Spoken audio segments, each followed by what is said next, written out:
Bismillah ar-Rahman ar-Rahim. Thank you, Mr. Speaker. I rise today not in the shadow of fear, but in the fullness of resolve. The guns may rattle on our borders, and the winds may carry the whispers of war, but the spirit of Pakistan shall not be moved. This nation was not born of fear. It was born of struggle, and it lives by struggle. In recent days, the government of India has unleashed a torrent of accusations following a heinous act in occupied Kashmir. Tourists were killed, blood was spilled, a tragedy by any measure. And yet, before the bodies had turned cold, New Delhi turned its wrath towards Islamabad, pointing fingers, tightening borders, and threatening consequences. Let me make this solemn declaration before the people of Pakistan and the world. Pakistan had no hand in that crime. We do not export terror. We are the victims of terrorism, Janabi Speaker. Terrorism is not just an attack on bodies. It is an attack on truth, on peace, and on civilization itself. And yet, what is terrorism? Is it merely the act of a deranged gunman or a bomb in a marketplace? No. It is the silence of the world when injustice reigns. It is the boot on the neck of the oppressed. It is the bulldozer that raises a home in the dark. And it is the curfew that lasts not hours but decades. India claims to fight terrorism. But let us ask, how can you fight terrorism while practicing state terrorism in Kashmir? You cannot condemn the bullet while you wield the baton. You cannot speak of law when you break it every day in the valley. And you cannot claim moral superiority when your hands are soiled with the tears of mothers, the screams of children, and the silence of dead men. Mr. Speaker, Pakistan has suffered from terrorism, foreign-sponsored, ideologically driven, and brutally indiscriminate. We have buried our soldiers and our school children.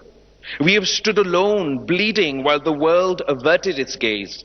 We have fought the menace not only with arms, but with ideas, with education, with economic reform, and with unity. And so, I say this to India and the world. Terrorism cannot be defeated by tanks alone. It must be defeated by justice. Terrorism cannot be uprooted by bullets. It must be disarmed by hope. And terrorism cannot be eliminated by demonizing nations. It must be defeated by addressing the grievances that give it birth. Do you wish to end the violence in Kashmir? Then let the people speak. Let there be a plebiscite, not persecution. Let there be ballots, not bulldozers. Let there be autonomy, not annexation. That is the only path to peace. No lie, no bullet, no ban will bury the truth. Kashmir is not India's territory. It is a promise broken, a wound festering, and a people waiting.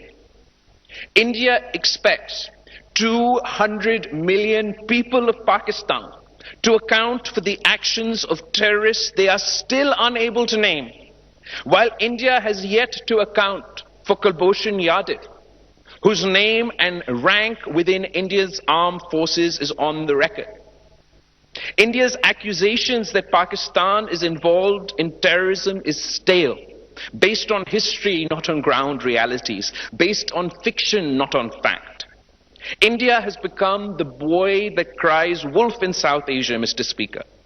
Pakistan has proven India's involvement in terror, not only through proxies but through their armed forces, not just on our soil, but India's hands are stained with blood from Sri Lanka to Canada and beyond.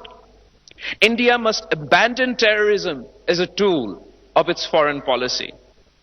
In order to free this region from terror, India and Pakistan must work together, or else we are dooming future generations to suffer this menace.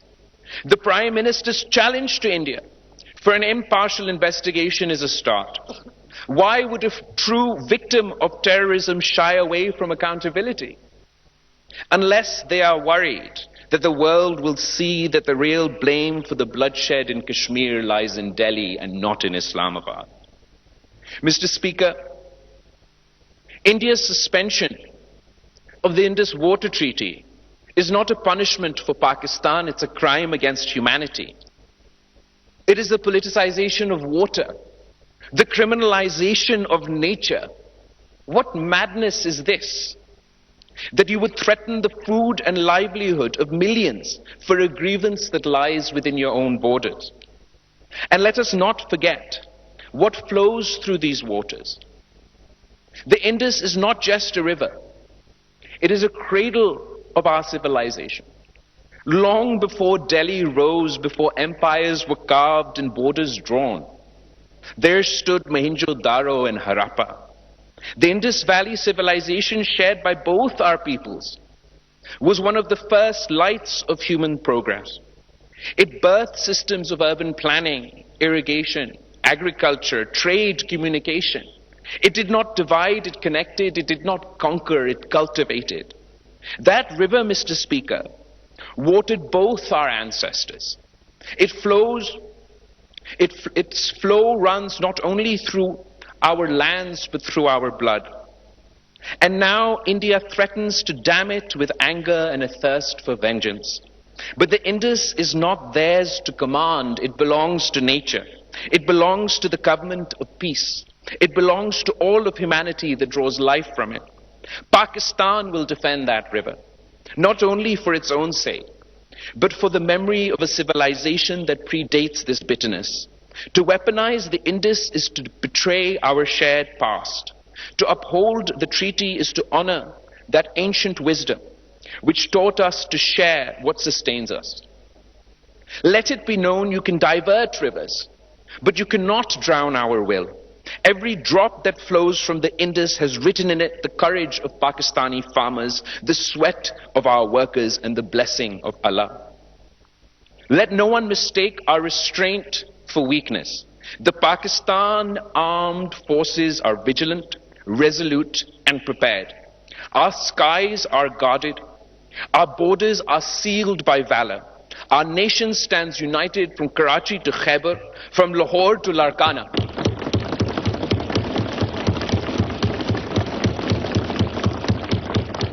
The sword we yield is only drawn when peace is threatened, but when drawn, it does not miss.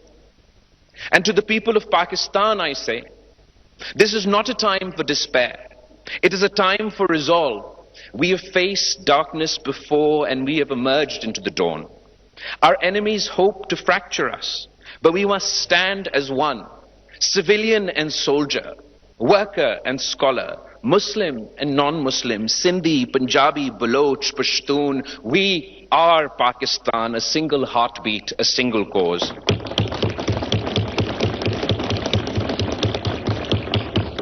Mr. Speaker, history watches us now. Let us not falter. Let us remind the world that Pakistan is not a footnote in South Asia, it is its conscience. We are not the accused, we are the aggrieved. And yet, we do not seek revenge. We seek recognition. Recognition of Kashmir's right to self-determination. Recognition of our sovereignty. And recognition that peace must be earned through dignity, not dictated through fear. If India wishes to walk the path of peace, let them come with open hands, not clenched fists. Let them bring facts, not fabrication. Let us sit as neighbors and speak the truth.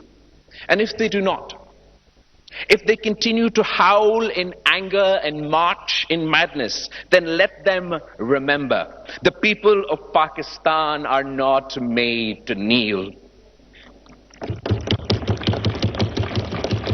The people of Pakistan have the resolve to fight not because we love conflict, but because we love freedom. It is better we die fighting than live under the yoke of oppression. However, this is not the destiny we seek for the heirs of the Indus Valley civilization. No matter which side of this man-made border we reside, for all the excavation, Mr. Speaker, at Mohenjo-daro, not one weapon has been found. How is it that we have departed so far from our roots, that the very same Indus Valley is now the most armed region on earth? The truth is, war is not natural to us. It has been imposed on us generation after generation, not in the interest of our people, but in the interest of colonizing powers. It is up to both countries to free ourselves from the confines of conflict and pursue the path to peace and prosperity. So let India decide. Will it be dialogue or destruction? Cooperation or confrontation? History shall record not only their choice, but ours. And let that history show that Pakistan stood at the crossroads of provocation. That when Pakistan stood at the crossroads of provocation and principle, we chose principle. And in choosing it, we chose honor, peace, and victory. Pakistan, Zindabad.